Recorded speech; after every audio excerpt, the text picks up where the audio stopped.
Everyone, my name is Jessica Chinwe and this is Go and Verify on Obidati Family TV. And of course, I am not alone on the studio. With me is the beautiful co-host. Thank you very much. My name is Sharon Enemchukwu and it's an absolute pleasure to be here. Yeah, do you know that I'm always excited? Yeah. I think yesterday's discussion was really cool. It was. In as much as I've heard about what Peter Obi has done during the past years, I still feel inspired anytime I go through it and I try to verify all that he has done before. But so, in case you're wondering, this show is all about what Peter Obi has done in the past, his past achievements when he was the governor, his private life, and whatever it is. We're here to dissect and look into everything, actually. So today we'll be talking about the educational sector of what Peter Obi has done so far. Yes. Yeah, so what do you have to say? For real, we know, especially if you're an indigene of Anambra State. Are you an indigene? Of course. Where are you from? I'm from Indikelion, Uruba North. Nice. Yes. So, especially if you're an indigene of Anambra State, you would see these things. Like, you can still go home and you would see things that he has done. Those schools that he does, it's just it's there. Still standing. Like, you can still see evidence, even though maybe you were not present while he was governor. And talking about like things that he did when he was the governor of Anambra State, it's inexhaustible. Really. Exactly. Because I've noticed something about Peter Obi. He's not someone that blows his trumpet a lot. Because if he did, our minds would literally be blown away at this point. Because that man has achieved a whole lot. Okay, for example, let's talk about the situation of things when he just entered the seat as the governor of Anambra State. You know how terrible education was in Anambra State. Exactly. It was crazy. Really, really bad. And then he came, and under how many years he became #1. Exactly. And we will have to also look at what he did exactly, and also how he did those things. And the impact on the youth. Exactly. And then first of all, okay, let's look at when he came into Anambra State, he started partnering with the private sectors. He started partnering with missionaries. Yeah. You know how public schools are bad? Yeah, very bad. Because we already know that as it is now, when something is owned by the public, they don't get enough attention. Exactly. They don't get. They misuse it as well. Yes, there's just this negligence. And then Peter Obi, I think it's also because he has worked in the private sector. So maybe I'm not saying maybe, he understands how these things work. Yeah, he has worked in the private sector and also in the government sector. So he partnered with missionaries. So how did he do these things? Instead of commissioning in a project to maybe the Commission of Education or whatever, he would just call maybe a set of missionaries or call this group of people and tell them, okay, see, we want to build, this is what I have in mind, this is my plan, this is my project, and I need you to tell me how much it would cost you. And they would agree and come to a conclusion, okay, I'm going to fund this, I will fully fund this project, and he would do it. And he would go as far as giving you his number. Okay, make sure, if he's not as if he's not going to do it, but just for assurance, he's also doing it now. He'll tell you to call me and he'll give you his number. That is accountability, first of all. I don't know how many, even local government chairmen would do that, giving their numbers out to people that they don't feel are important in court. We talked about this accessibility yesterday, and it's something that should inspire other people. Exactly. Because when people step into this position of power, it's something else. They become celebrities. Nobody talk to me, nobody call me, and that's not what leadership is all about. Now, you mentioned something yesterday that I took into consideration. You talked about the fact that Peter Obi set a pedestal for people, right? But I've also noticed, while I was talking with my friends, there is something I've noticed that the fact that before, when if you aspire to become the governor or you want to go into politics, you don't really put too much work. You feel like, okay, if I want to get there, there is nothing I have to do. I just have to buy certificates, all of this. But there's something that Peter Obi, or what he did so far, proved to everyone that, you know what, integrity is key. It is. Yeah, because no matter what you've done, or no matter how you try to hide what you've done, if you're trying to come out to become a governor, president or something, all of those things will be coming out one after the other. Good or bad, exactly. Like it goes so Peter Obi is like setting that pedestal for youth as well. That if you aspire to become the governor, the president, whatever it is, you have to start working now. You have to start putting everything into consideration. Your work should show for you. Yes. Okay. Because I just wanted to add something we need to analyze these things step by step, because I think I'm seeing now that people don't know, like what I said before, Peter Obi doesn't blow his trumpets as much as others would, and maybe that's the reason why people don't have enough information on what he has done. Okay, first of all, we'll look at, you know how I said he partnered with missionaries and private sector. He also invested a lot in different secondary schools. Yeah, talking heavily. about yes. Heavily. Okay. Yeah. Talking about that secondary school, I also verified that when Peter Obi was still the governor of Anambra State, he gave every first-class graduate ₦1 million. Hi. Imagine that you are very sure, certain of ₦1 million when you're out of school. If you become the first-class student. That's amazing. That is amazing. It just shows that this man is very particular about education. It's unlike. So it's something to really look into. Do you have any other thing to add to this? It's much. A lot of them.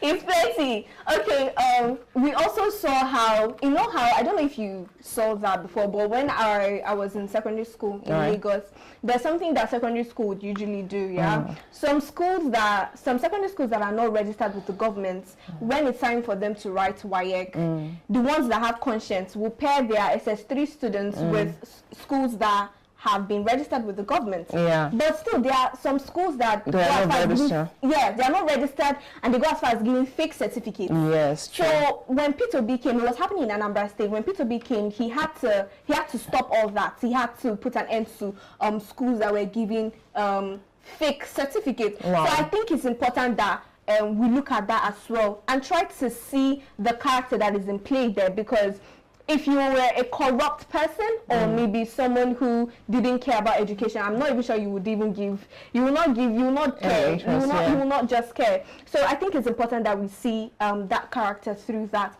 And then not just that, when he was, you know, when yesterday we talked about how he funded schools with laptops and over 30,000 laptops. That's mind-blowing. Exactly. It's not now. As of that time, 30,000. No, it sounds like 3,000. It's not 3,000. This is times 3.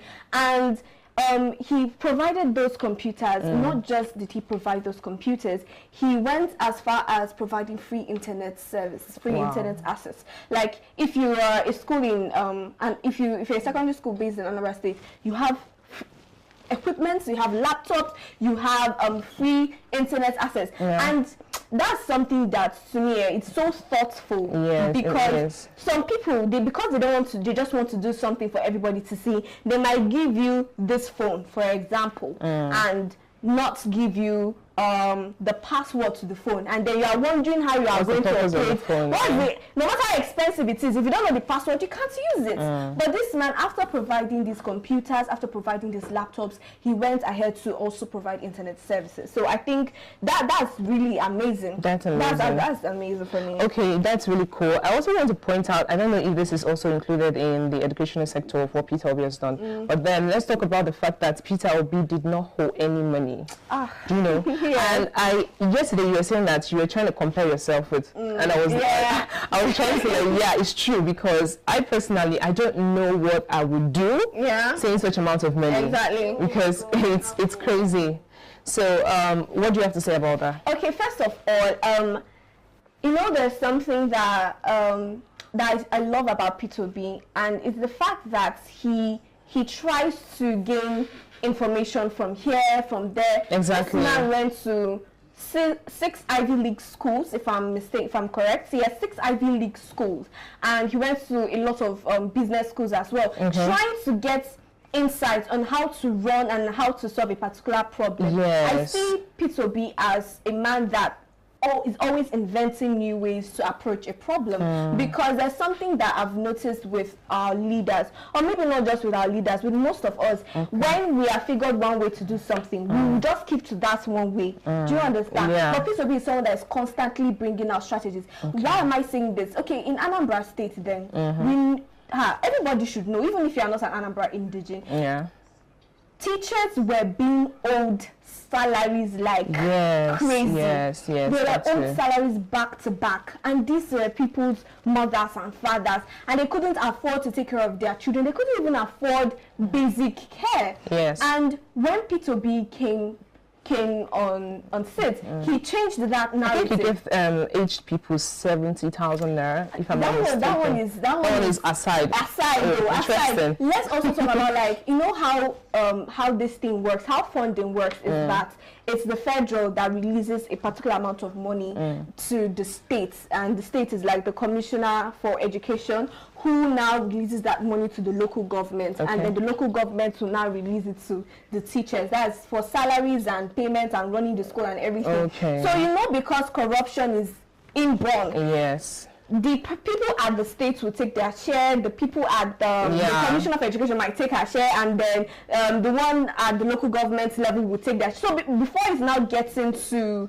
the school itself, for which it was sent for, they will be left with peanuts. And then when Peter Obi came, he had to change that. He had to look for a way to correct that. And what did he do? He started making it a direct connection. So federal government had access to schools directly, and these politicians just acted as supervisors. Like, he acted as a supervisor. The Commission of Education would act as a supervisor. So what this means is that there was no room for the commissioner or anybody within that level. There was no room for them to steal or to loot money. All that fund was going straight to the school, and then Peter Obi now made them supervisors. I know one thing with human beings, because we are human beings, and there's the factor of greed, and we see a particular amount of money and we are not benefiting from it, and this is the people that are benefiting from it. Because they're supervisors, they want to make sure that that money is being used for what it's supposed to be used for. As opposed to maybe when it's passing through them and they can take some and put in their pockets. Do you understand? So that created a whole new environment for growth, and that is just absolutely amazing. I was reading about that and my mind was just blown away. Who knew they could do that? Yeah, exactly. Like, I love this Peter's accountability trait. Like, it's so amazing. If people can just be accountable for whatever is given to them, I think Nigeria will be a better place. Because there is money. There is money, but people are not accountable. Government, another word for government is come and chop. Like, I'm coming in and I'm eating my own. If I don't have my own, thank you. If I don't have my own to eat, nobody's eating everything, and it's crazy. That's the narrative we want to break, and that is the purpose of the Bidati movement. So I think we'll go on a very, very short break, and when we come back, we'll dive deeper into what we'll have to say today. See you. Labour Party, Labour Party, Labour Party, Labour Party, Labour Party, can you get a vote?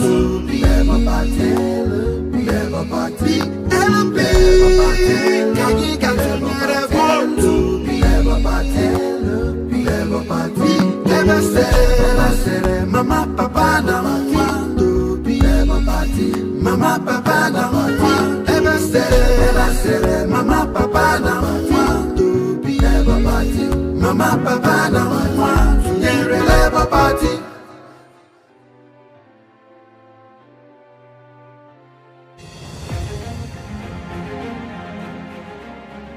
Mr. Peter Obi's administration built from scratch Chukwuemeka Odumegwu University Teaching Hospital with 25 building structures.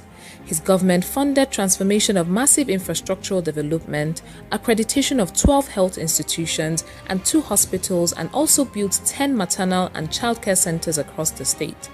He is the first governor to purchase medical equipment worth over 135 million naira and 50 ambulances for the health sector in Anambra State, which remain functional till today. He built and equipped Dr. Jonwilo Heart Center in St. Joseph Hospital, Adazi-Nnukwu, where heart operations are performed. Anambra State is the first state in Nigeria to distribute more than 30,000 computers to secondary schools. Mr. Peter Obi distributed about 700 buses to secondary schools in Anambra State and built 200 primary school blocks. He donated the sum of 300 million naira to Anglican churches and 440 million naira to Roman Catholic churches to rehabilitate their missionary schools. During his tenure, he gave 1 million naira each to more than 160 first-class graduates. To promote reading culture in the state, he went ahead to build a well-equipped library known as Prof. Kennedy DK Library, Awka. He also rehabilitated the Divisional Library in Onitsha and gave 500,000 naira to each secondary school in the state to provide library materials. This boosted the student performance from the 26th position in Nigeria to the 1st position. The security improvement was exceptional as he provided security vehicles to 177 communities in the state. He cleared pension and gratuity owed since 1990 to the tune of about 37 billion naira and also paid monthly stipends to the elderly in the state. Mr. Peter Obi built the first secretariat complex in Anambra State to house the various Anambra State government ministries that were scattered all over the state. His good governance attracted the second largest brewery in the world, known as Sab Miller, to build their first greenfield facility in the state. He was recognized by the Millennium Development Goals (MDG) as the best governor in the implementation of their programs in Nigeria. Peter Obi constructed 2 bridges across the popular Agulu Lake in Anyocha local government area of Anambra State at the cost of 2 billion naira. He funded Agulu Lake Hotel Project, Golden Tulip, and reconstruction of Opa-Iweka bridges at the axis of Enugu-Onitsha Expressway with 6 lanes. Peter Obi constructed 800 km of road network between rural and urban areas. Some of the roads include Ibariam Internal Road, Ekulobia Ezinifite Road, Niger Drive Onitsha, Ifite Dunu Road. Welcome back to the Obidati Family TV. My name is Jessica and with me is my co-host Sharon Enenchiku. Yeah, so we've been talking about Peter's past achievements based on the educational sector, and let's dive into the fact that Sharon, you mentioned something about secondary schools being standardized when Peter Obi was still the governor of Anambra State. Let's look into that briefly. Okay. What I was trying to say was how Peter Obi just took things to the next level. Yes. I mean, we know how Anambra State was and how even compared to before Peter Obi became the governor and how it is right now. Okay, first of all, how it is when he was the governor of Anambra State, right? Yes. Okay, so before he became the governor, public schools were public schools. That's you didn't want to have anything to do with them. Rich men and the rest would send their children abroad and just prefer to have their children far away because, I mean, the standard of education in Anambra State then was just really terrible. And according to WAEC, Anambra State ranked 29th to 27th, thereabout. And we know when he came, he had to change that. And also, when he now became the governor, we saw how all these rich men, the same men that were sending their children abroad, now started sending them back to school, to schools in Anambra State because of how things have changed and how the standard of education in Anambra State was now an entirely new experience. I didn't even know, nobody knew at that time that we could achieve something like that in Anambra State. So that was just amazing. That's amazing. But if we are to look into the state of government school, public school right now, I think it's quite in shambles because it's very in shambles. Yeah, so it shows that Peter Obi actually did something incredible. He did. Yeah, so let's also talk about the fact that when Peter Obi was still the governor of Anambra State, he took his time to intentionally train teachers and students as well. Yeah. So any time you see someone who is intentional about stuff like that, it shows that that person values education, right? Exactly. So let's also dissect that one as well. Okay. Yeah, him training teachers and students, trying to make them, you know, become best in what they do. That is I would say that's a true quality of a leader, in the sense that you know, it's not all about funding. It's about what you have upstairs to share. It's not just about, you know, when we say, oh, this person is valuable, it's not just about the money, it's not about the amount that you're supporting them with. It's the knowledge that you're impacting in these people. I think that took an effect on the fact that students were more enlightened because at that point they went from 29th position to first position. So like you said, it's not just about the funding. Yes, it's really not about the funding because you just mentioned that he trained teachers and he trained students.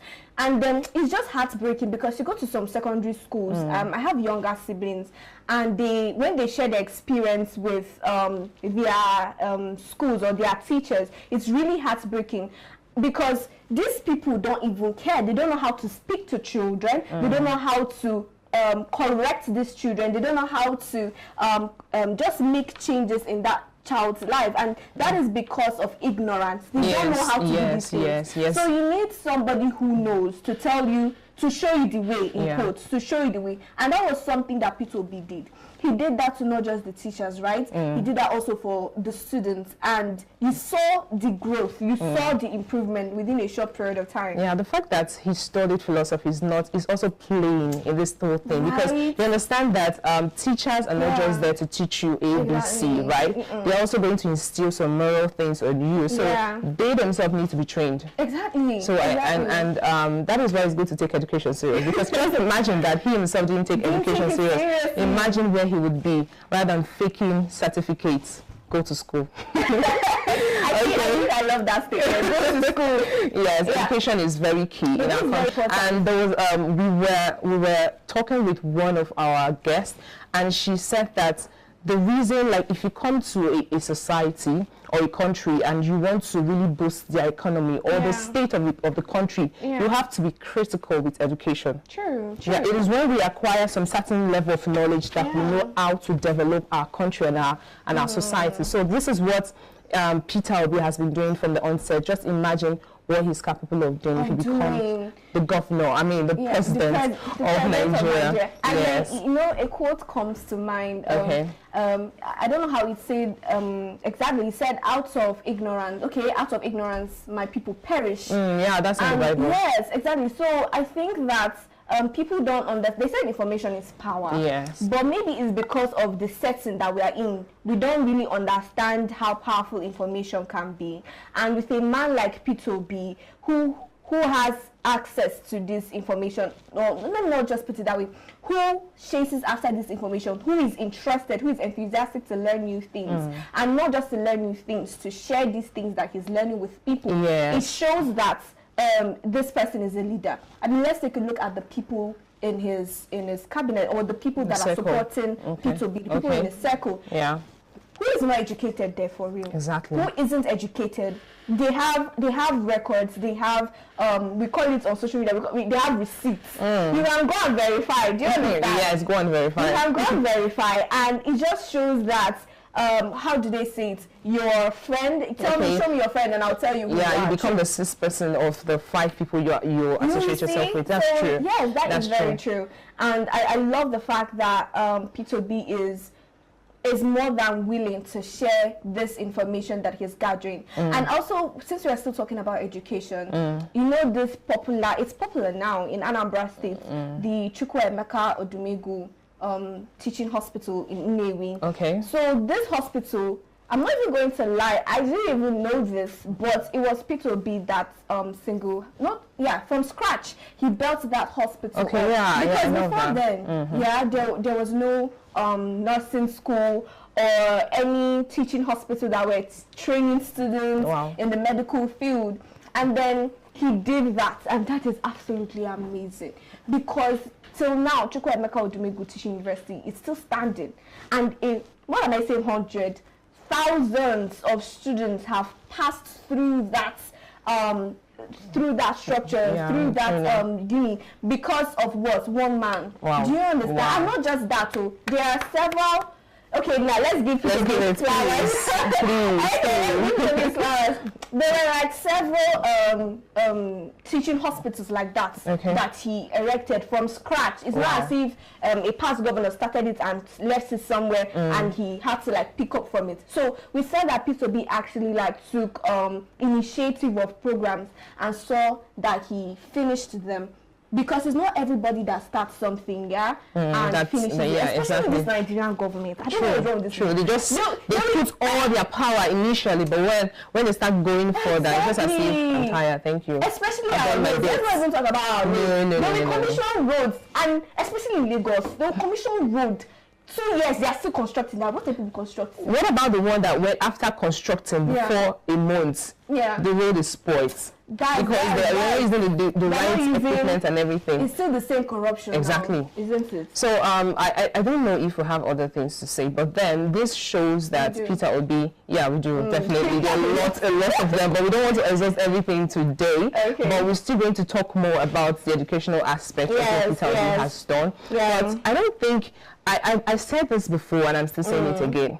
If you as a person who is mentally stable and who understand the value of education, because some people say that education is a scam, or school is a scam. School is a scam. Really? School is a scam. Have you seen Portable?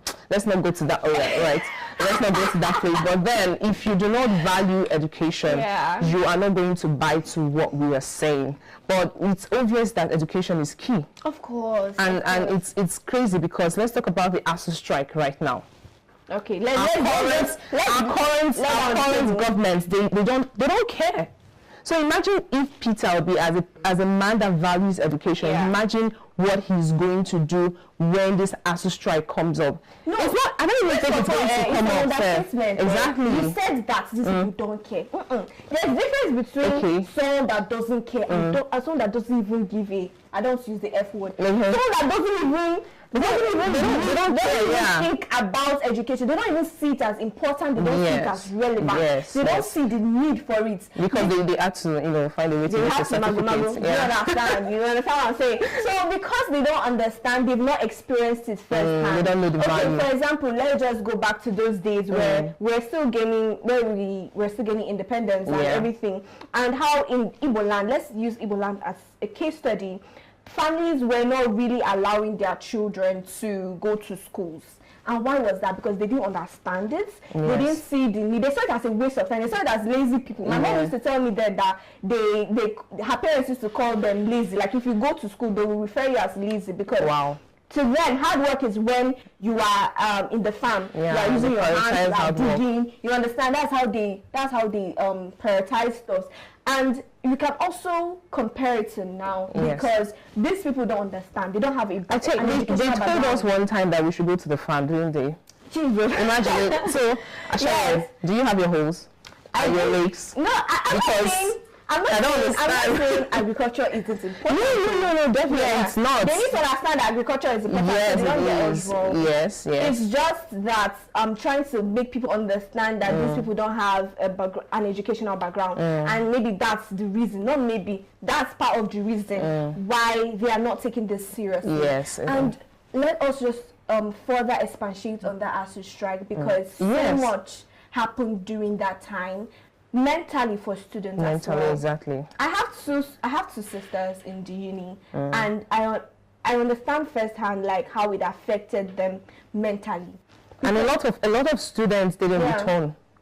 That's the worst part. A lot. Let's say I won't generalize, but then let's just say statistically, 20% of students. I'm just saying based on my own class, right? 20% of students did not return. Are you for real? Yes, a lot of them, because now they devalued education to money. When I have the money, what's the point going to school?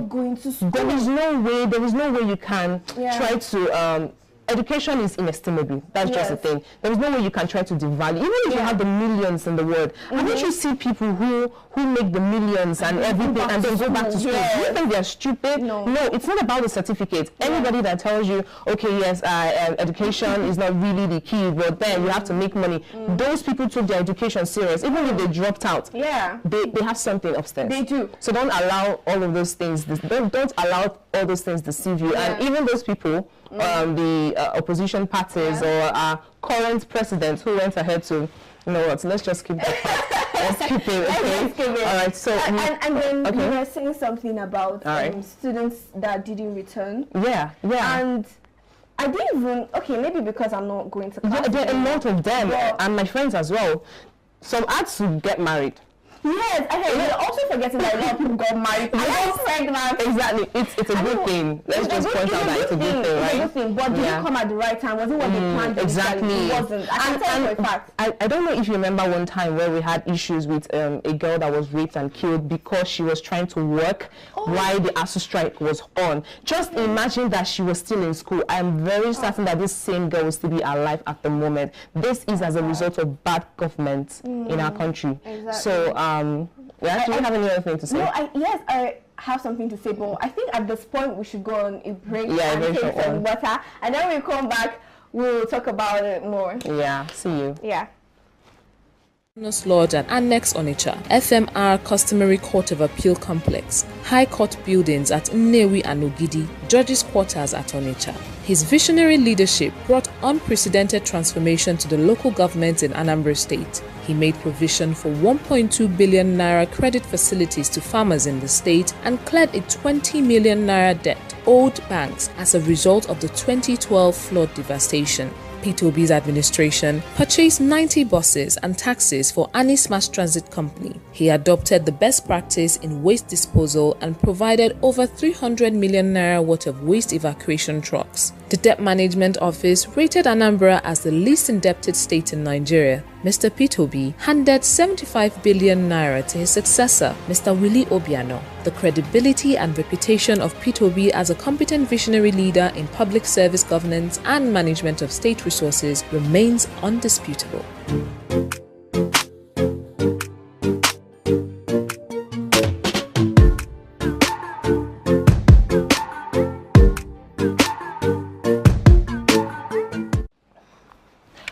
Welcome back to Obidati Family. My name is Jessica, and we've been talking about past achievements of Peter Obi in the educational sector. And I'm very certain that my co-host has a lot of things to say, although we're rounding up after now. But Sharon. Oh, okay. It's a pity because there's just so much that people do not know. But let's just leave that. But first thing, I want to also point out how Peter Obi during his time brought out, I think, 500 buses to schools. And you would go to, imagine 500, that means every secondary school in Anambra State had an official school bus. Interesting. And first of all, we see the problem that solved. It solved the problem of distance and solved the problem of TFE. And sorry to chip in, but then I want to also know from you, right?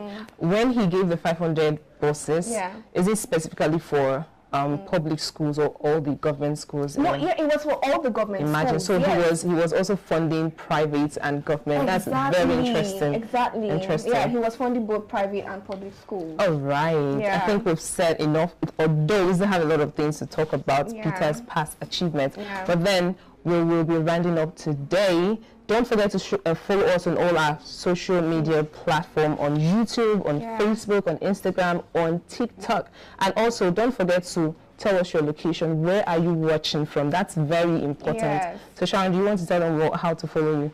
Okay, our social media handle is Obidati Family Yes, on all those social media platforms. And you can also check us out on our personal social media handles. It is Sharon Enemchukwu. The Enemchukwu is spelled ENEMCHUKW. And it's on Facebook, Twitter, and Instagram. Okay, right. You can follow me on Instagram, Jessica__, and on Facebook, Jessica Chinwe. That's all. So we'll come your way tomorrow. Stay blessed. Bye-bye. Bye.